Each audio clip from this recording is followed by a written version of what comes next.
मैं खुद वीडियो भी हूँ और भारतीय अर्थव्यवस्था पर एक वीडियो भी बना रहा हूँ बहुत महत्वपूर्ण समय निकाल के। तो हम लोग जो है कल एक जो है पढ़े थे कि भारतीय अर्थव्यवस्था। तो आइए भारतीय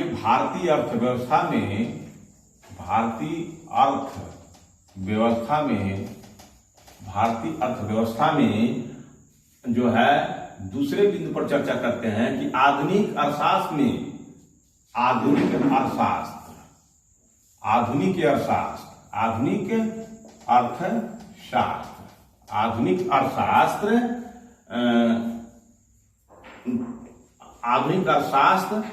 परंपरागत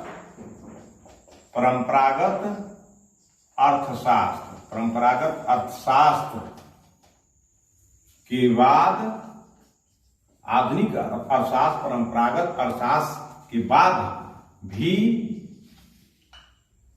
कुछ अध्ययन करता है।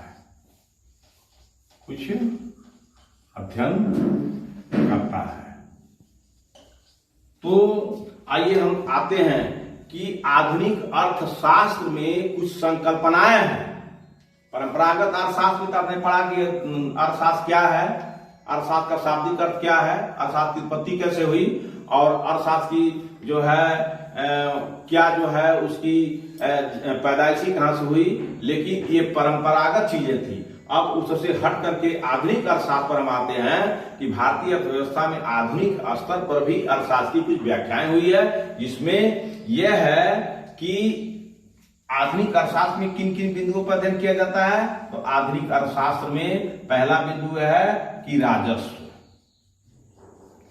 याद इसको समझिएगा, राजस्व, रेवेन्यू।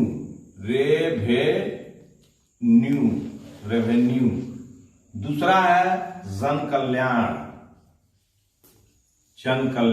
ये आधुनिक अर्थशास्त्र की बात है, आप ध्यान में रखिएगा। जन कल्याण, public welfare, PUBLIC, public welfare. और तीसरा है जो आधुनिक अर्थशास्त्र में वह अंतर्राष्ट्रीय व्यापार।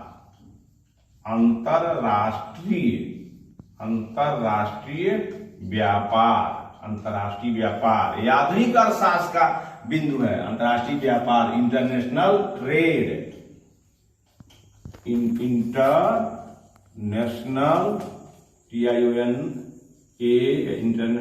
ट्रेड। चौथा है आधुनिक अर्थशास्त्र में कि विदेशी विनिमय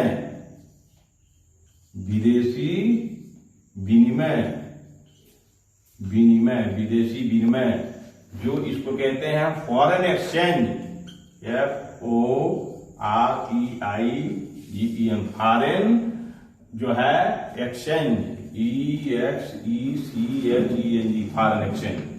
और पांचवा है, ये चौथा हो गया, पांचवा है बैंकिंग, BANKING, बैंकिंग। तो ये 5 बिंदुओं पर आधुनिक अर्थव्यवस्था के तहत अध्ययन किया जाता है। परंपरागत अर्थव्यवस्था के तहत आपने कल वीडियो देखा है। अब हम सीक्वेंस से पढ़ाते हैं और बड़ी मेहनत करके पढ़ाते हैं। मेरे कपड़े देखिए, मेरे पास समय नहीं है कि मैं अपने कपड़े को सजा सकूं। मैं जिस भेष में हूं उसी भेष में आपकी सेवा कर रहा हूं। तो भारतीय अर्थव्यवस्था में आधुनिक अर्थशास्त्र के 5 बिंदु हैं। एक राजस्व पर यह चर्चा करता है अर्थशास्त्र, एक जन कल्याण पर चर्चा करता है अर्थशास्त्र, एक अंतर्राष्ट्रीय व्यापार पर अर्थशास्त्र चर्चा करता है, एक विदेशी विनिमय पर चर्चा करता है, एक बैंकिंग पर चर्चा करता है। तो आइए अब हम लोग इस बिंदु पर आ गए कि अब अर्थशास्त्र की परंपरागत बातें जो कल बताए थे वीडियो में, आज आए भारतीय अर्थव्यवस्था में आधुनिक अर्थशास्त्र परंपरागत अर्थशास्त्र के बाद भी कुछ अध्ययन करता है। परंपरागत का तो अध्ययन करता है, आधुनिक अर्थशास्त्र की कुछ बातों का अध्ययन करता है, जो राजस्व है, जन कल्याण है, अंतर्राष्ट्रीय व्यापार है, विदेशी विनिमय है और बैंकिंग है। अब आइए अब हम आपको बताते हैं कि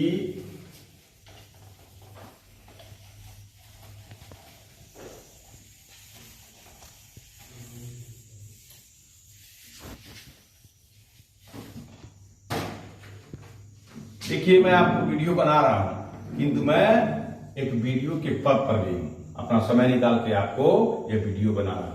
तो अब आइए हम एक अर्थशास्त्र की परिभाषा, अर्थशास्त्र की परिभाषा पर प्रकाश डालते हैं। परिभाषा पर प्रकाश डालते हैं। परिभाषा किसे कहते हैं इसको समझिए। किसी भी विषय वस्तु के चारों ओर, किसी भी विषय वस्तु के चारों ओर उसकी अंतर वस्तु को समझना उस वस्तु की परिभाषा है। किसी भी बिंदु के चारों तरफ की जो है अंतर वस्तु को समझना ही परिभाषा है। तो अब आइए, विषय वस्तु क्या है? अर्थ है। तो इसी अर्थ को के चारों ओर क्या होता है, इसी को समझना अर्थशास्त्र की परिभाषा है। आप समझ गए? तो इसलिए इस बात को ध्यान में रखिएगा कि किसी भी विषय वस्तु के चारों तरफ की अंतर वस्तु को समझना ही परिभाषा होती है। उसी तरह से अर्थ के चारों तरफ की अंतर वस्तु क्या है, उसी को समझना अर्थशास्त्र की परिभाषा हुई। आइए अर्थशास्त्र पर प्रकाश डालते हैं। तो बहुत प्रख्यात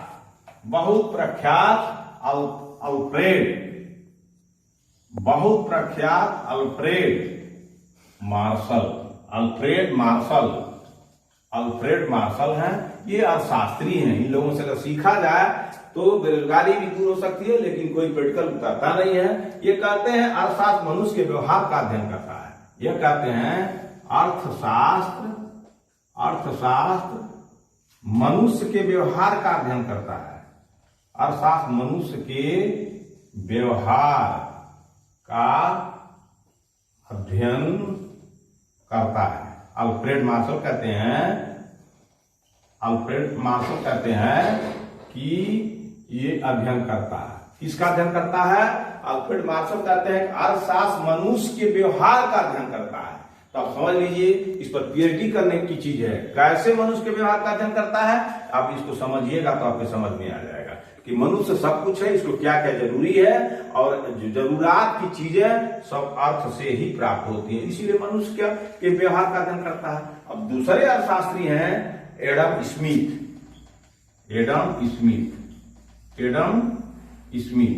ये तो और शॉर्ट में इसकी परिभाषा बताते हैं। कहते हैं अर्थशास्त्र जो है, अर्थशास्त्र धन का विज्ञान है। धन का विज्ञान है।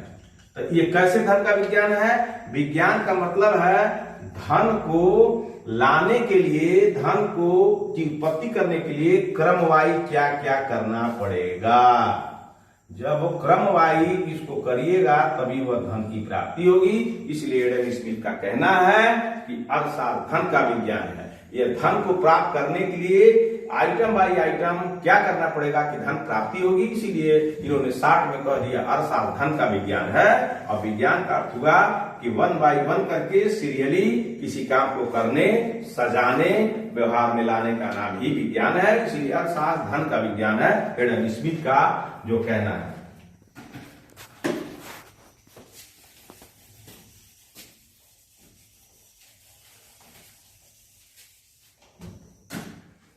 अब आइए, प्रोफेसर जो एक थे प्रोफेसर रॉबिन्सन, ये इतना बढ़िया अर्थशास्त्री हैं कि इनके बात को अगर समझ जाइएगा तो समझिए पूरा अर्थव्यवस्था को समझने में कठिनाई नहीं होगी। ये कहते हैं अर्थशास्त्र विज्ञान है। अर्थशास्त्र एक विज्ञान है। अर्थशास्त्र विज्ञान है। ये कहते हैं अर्थशास्त्र ये विज्ञान है जो मानव व्यवहार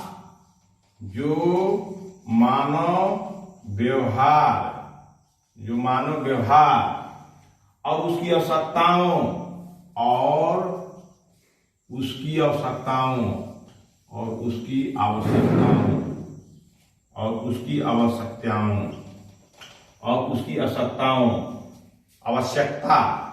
आवश्यकता, आवश्यकता यानी अर्थशास्त्र में मानव के व्यवहार का अध्ययन करते हैं, रॉबिन्सन कराते हैं और कहते हैं कि मानव के व्यवहार का भी अर्थशास्त्र अध्ययन करता है। उसकी आवश्यकता क्या है? नीड्स,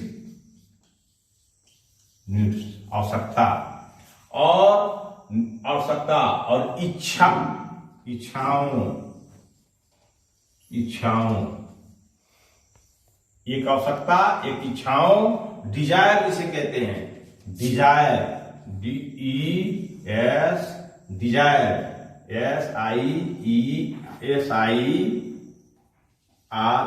डिजायर्स, डिजायर्स मानो इच्छाओं, नीड्स, डिजायर्स, और जो है अब साधनों, उपलब्ध साधनों, आवश्यकता हो गया, इच्छा हो गया, उपलब्ध साधन, उपलब्ध साधनों, उपलब्ध साधनों, उपलब्ध साधनों, available resources, available, available resources, resources, available resources, available resources के वैकल्पिक प्रयोग के बीच संबंधों का अध्ययन करता है।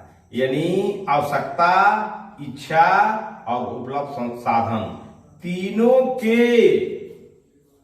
वैकल्पिक प्रयोग के बीच, तीनों के बीच जो वैकल्पिक प्रयोग किए जाते हैं उसका अध्ययन करता है। और जो आवश्यकता, इच्छा, उपलब्ध साधन के बीच वैकल्पिक जो उपयोग होते हैं उसके बीच क्या संबंध है, इसका संबंध इससे क्या है, इसका संबंध इससे क्या है, तो इसी को अर्थशास्त्र कहते हैं। विभिन्न विद्वानों के परिभाषाओं के आधार पर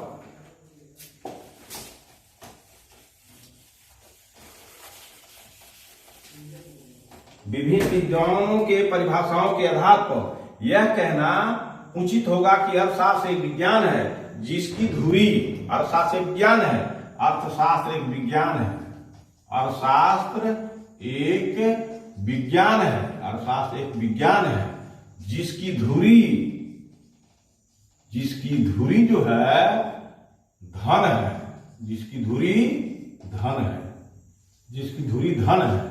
अर्थशास्त्र एक विज्ञान है और जिसकी धुरी धन है, और इसी यह विज्ञान जो है धन के चारों तरफ, धन के चारों तरफ चक्कर लगाती है, चक्कर लगाती है, चक्कर लगाती है, जिसके माध्यम से आर्थिक विकास होता है, इसके माध्यम से आर्थिक जन कल्याण, जन कल्याण, दैनिक आवश्यकता,